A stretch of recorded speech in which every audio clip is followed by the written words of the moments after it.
I'm going to play for you part of the news conference that Marco Rubio gave this morning regarding that situation in Chicago that turned into a massive indoor and outdoor protest at one of Donald Trump's rallies. Now, Marco Rubio said a lot of stuff, and he really appears to be pretty much in denouncing the stuff. My problem with him in this one is he brought in President Obama in this, and I'll make my commentary regarding his referencing Obama at the end of his news conference. I think the question is, what does it mean for the future of America? It's not just the Republican Party. Look, Barack Obama has used divisive language as well. I will admit he hasn't called on people in the crowd to beat people up, but he has divided Americans up among, class warfare and things of this nature. I don't say he bears any responsibility for last night. There's real frustration in America. There are people in this country who are angry because they are working really hard and their jobs are gone. There are people in this country that are angry because they feel disenfranchised from the American dream. But the job of a leader is not to stoke that anger. The job of a leader is to address the causes of that anger and try to solve it, not try to stoke that anger so that they vote for you. And this, in many ways, not just Chicago, put that aside for a moment, the broader anger that now exists in the American political discourse is a direct result of the fact that words have consequences. That when you run for president of the United States, or if you are president of the United States, which everyone is endeavoring to be, you can't just take on the attitude that I'm going to say whatever I want. You can't say whatever you want. It has real-life consequences for people in this country and all over the world. And we're starting to see her bear out. You saw those images last night of people getting in their face, often divided up among racial lines in many cases, the police officers bleeding from the head, reminiscent of images from the 60s. I mean, we're going backwards here. Now, I must have missed that part with the police officers bleeding from the head. I'm not saying it didn't occur, but I scanned a couple of channels last night, and I didn't see any images of policemen being attacked. So where he's getting that from, I'm not really sure. Frightening, grotesque, and disturbing development in American politics. So what should Donald Trump's message be to his supporters, especially these more violent ones? Should he tell them to stop? A Donald Trump supporter sucker punched a man the other day at an event. Donald Trump has yet to condemn him. After the man was released from jail, he said, next time I'll kill him. He still has not condemned it. And so it tells you that in many ways he doesn't want to say anything to his supporters because he doesn't want to turn them off, because he understands that the reason why they are voting for him is because he has tapped into this anger. The problem is leadership has never been about taking people's anger and using it to get them to vote for you. If it is, it's a dangerous style leadership. Leadership is about acknowledging people's anger, but as a leader, trying to address why it is they're angry, instead of manipulating their anger so that they become your voter, your donor, and your supporter. So I think Donald Trump needs to ask, when is he going to start condemning this stuff? Because instead all he's saying is, these are really bad dudes at my events, almost as if justifying that since he, from 400 yards away or 400 feet away, concludes that these people look dangerous to him, he understands that the crowd likes to rough them up. I'm just, that sort of thing bleeds out into the broader political debate. And I want to be clear, okay? The protesters in Chicago were not blameless. These people, many of them were clearly just there to be agitators. They were there just to create a ruckus, okay? I know the type. People just went there and say, hey, let's go out, we can form a scene. Others were there, part of interest groups. Chicago is a city that is teeming with paid protesters. And you don't have a right to say, I don't like what someone's doing, so I'm going to go blow up their event. You see this on college campuses. The left bears responsibility as well. But I am telling you that this boiling point that we have now reached has been fed largely by the fact that we have a front runner in my party who has fed into language that basically justifies physically assaulting people who disagree with you. Senator, are you more upset or disappointed the way this is unfolding? Both. I'm upset because I'm upset about what it's doing to our country. We are being ripped apart at the seams now. The divisions are becoming along class and along, in some instances, it appears race and other elements, and it's disturbing. But I'm also, I'm sad. I'm sad for this country. This is supposed to be the example to the world of how a republic functions. And instead, people are watching third world images last night coming out of Chicago. Would you call those protesters thugs? I mean, that's what Donald Trump called them this morning. Some of them probably are. Sure, some of them probably are, but it wasn't just one incident. If this was just one time that it happened, you would say, well, this is about Chicago and about a bunch of thugs that showed up and said we're going to disrupt an event. But it's not just about Chicago. It happened in St. Louis. It happened earlier this week. Allegedly, his campaign manager has roughed up a reporter at an event. This has happened repeatedly now. This is not new. This is a pattern of the idea that we are angry, and since we are angry, we can say or do whatever we want. We are tired of being constrained by civility. We are tired of being constrained by rules of cultural engagement. We are tired of being told, and I get it, people are frustrated at the direction of our country, but leaders cannot say whatever they want because words have consequences. They lead to actions that others take. And when the person you're supporting for president is going around saying things like, go ahead and slap him around, I'll pay your legal fees, what do you think is going to happen next? Someone's going to actually literally believe it and take it upon themselves. And when you have someone sucker punch a guy at an event, and then the day after he's released from jail talking about the next time we may have to kill him, this is a serious, that's just one person, but I guarantee you there are others that felt the same way.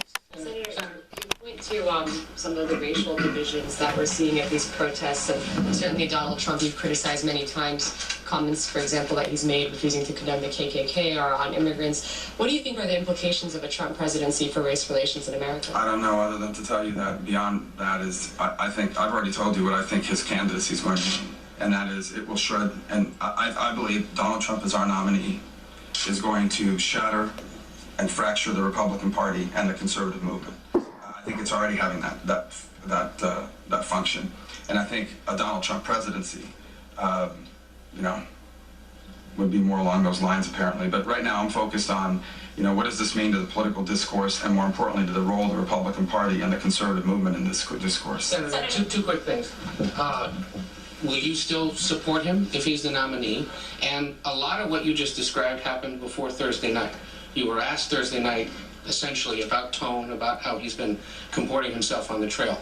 Why not confront him face to face, or have you backstage perhaps, talk to him about this? Okay, see, a lot of this, just like they said, a lot of this has occurred before last night. Okay, but these guys never confronted Trump on this. And my other issue with what he said, most of which I pretty much agree with, is him claiming that Obama's partially responsible for this. Honestly, I have no love for Obama because, in my opinion, he really hasn't done a lot for black people. But most of the time, and I will say most of the time, when something goes down and it's not completely obvious of who the party at fault is, Obama basically has been calling the black community to task when we're the ones who have been suffering and go through bullshit every single day, and he gives us lukewarm support, if any support. Okay, these guys are always referring back to issues that occurred during his first term, where he had a sit down with a police officer who wrongfully went after a guy getting into his own home. And that in itself was a bunch of bullshit, but they turned around and attacked him on that and a couple of other things. Now, when Obama went to the AME church to speak about the killing of the people by that, call him a kid, young man, and he spoke then, really nobody said much of anything. So, for him to suck Obama into this, he's, in my opinion, he's wrong. But for the most part, he really is going after Trump, and rightfully so. And behind stage, we basically are interacting for 15 seconds before we walk on the stage. So that's that. As far as I did. I was asked a question about his comments on Islam, and I said exactly what I said to you right now, and that is that presidents can't just say whatever they want. And I described the consequences that it has. How are you going to be the commander-in-chief of the United States Armed Forces when you have men and women of the Muslim faith who service in uniform, who could be killed in action? How are you going to be commander-in-chief when you know that our men and women in uniform have people they are working with all over the world who are Muslim, who have taken great sacrifices on our behalf? There is a doctor in Pakistan who was a Muslim who was involved in aiding the United States, according to open press reports, in our efforts to capture Osama bin Laden. He was a Muslim. What do you say to him? He hated America. He's in jail today in Pakistan. There are people that have died who are Muslims who have helped the United States as interpreters. There are servicemen and women in the United States who will tell you that they were injured in combat and Muslim families took them into their home and sheltered them until help could arrive. What do you say to missionaries who are all over the world operating in Muslim countries where Muslim families are protecting them or helping them even though they're not converting? They're helping them because they like them as persons and individuals. And now the message coming out of America from a leading presidential candidate is, I know you hate us, and implying maybe we hate you. There are consequences to these words. There really are. Presidents and presidential candidates cannot just say anything they want. And I did say that at the debate. But do you support him as a nominee if he's the nominee? I don't know. I mean, I already talked about the fact that I think Hillary Clinton would be terrible for this country, but the fact that you're even asking me that question, I still, at this moment, continue to intend to support the Republican nominee, but getting harder every day. Senator, do you think you will win in Florida on Tuesday, and if not, will your campaign continue? I'm focused on winning Florida. I haven't thought about anything. I haven't thought about Wednesday. I said it yesterday. I literally don't even know what I'm having for lunch or dinner today. I don't even know my schedule today. I just go where they take me today, the rest of this day. So, but I intend to win Florida. We haven't made any decisions about it after Florida. Senator, you've repeatedly said that anger is not a plan. You say that a lot in your stump speeches. Last night, you did say that there's a lot of blame to go around, and you just said this right now. How much of the blame rests with President Obama, as you said, and his divisive policies, as you call them? How much do you blame President Obama for what's going on right now? Well, I think President Obama has been politically divisive. There's no doubt. I mean, he has taken an attitude that if you don't agree with him on public policy, you're bad. I've seen him do that, and I think that's politically divisive, and is perhaps a contributor to all this. But this is different. I mean, this is a different level that we're discussing now. This is the intentional injection of the use of people's anger. Basically, this is a political candidate in Donald Trump who has identified that there's some really angry people in America. They feel as they've been mistreated by the culture, by society, by our politics, by our economy, and he knows this. And they have in many instances. They really have. Every major institution in our society has failed us. Higher education has failed us, organized religion has failed us, the media is failing us, politicians and political parties are failing us, government's failing us. Every major institution we once relied on are failing us over the last 20 years, and people are frustrated. You know, you're working as hard as you ever have and you can't make ends meet, and along comes a presidential candidate and says to you, you know why your life is hard? Because fill in the blank, somebody, someone, some country, they're the reasons for it. Give me power so I can go after them. That's what he's feeding into. That is not leadership. That is not productive leadership. That is not good leadership, and it is not keeping with our American tradition. That is a style of leadership that says, I know you're angry, and I'm going to take advantage of it so that you vote for me. But what it overlooks is the consequences of it. And his style of doing it is basically along the lines of, I'm going to say whatever I want, even if it's not quote-unquote politically correct. Well, politically correct is one thing. It shouldn't keep you from saying truth. But another thing is to be rude and obnoxious and offensive, deliberately offensive for purposes of driving media narrative. And I want to be frank, and I'm not talking about any of you in particular because I know you don't make these decisions, but I hope the U.S. media begins to examine the role they've played in all this. Because I can tell you that for months I've been giving speeches on public policy and nobody paid a lot of attention. And the minute that I mentioned anything personal about Donald Trump, every network cut in live to my speeches hoping I would say more of it. So then they could go on the air and say, oh, this is so sad. Subtitle, we're going to keep giving it coverage because it's good for our ratings. So I think we need, the media needs to begin to examine the role it's played in creating this atmosphere, because I know it's good for ratings, but it's really detrimental to our political culture and to our country at large. Okay, now, for all you history buffs, that was the same way that Adolf Hitler came to power in Germany. Because if you weren't aware of it, Hitler tried for power twice. The first time, he basically got laughed off the stage or whatever, you know, he got drummed out.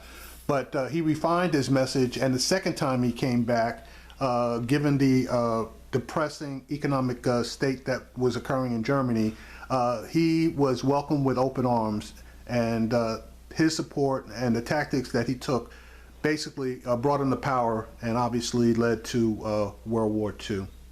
Thanks, guys. Thanks, Senator.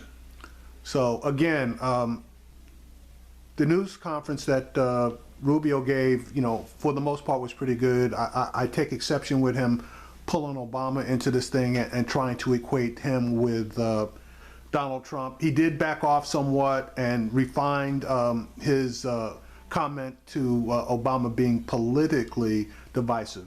Now, depending on what side of the aisle you're on, you basically can have that opinion. But remember, Obama was, when he initially came in, he tried to compromise with the guys on the right, and they just weren't having anything, to do with that.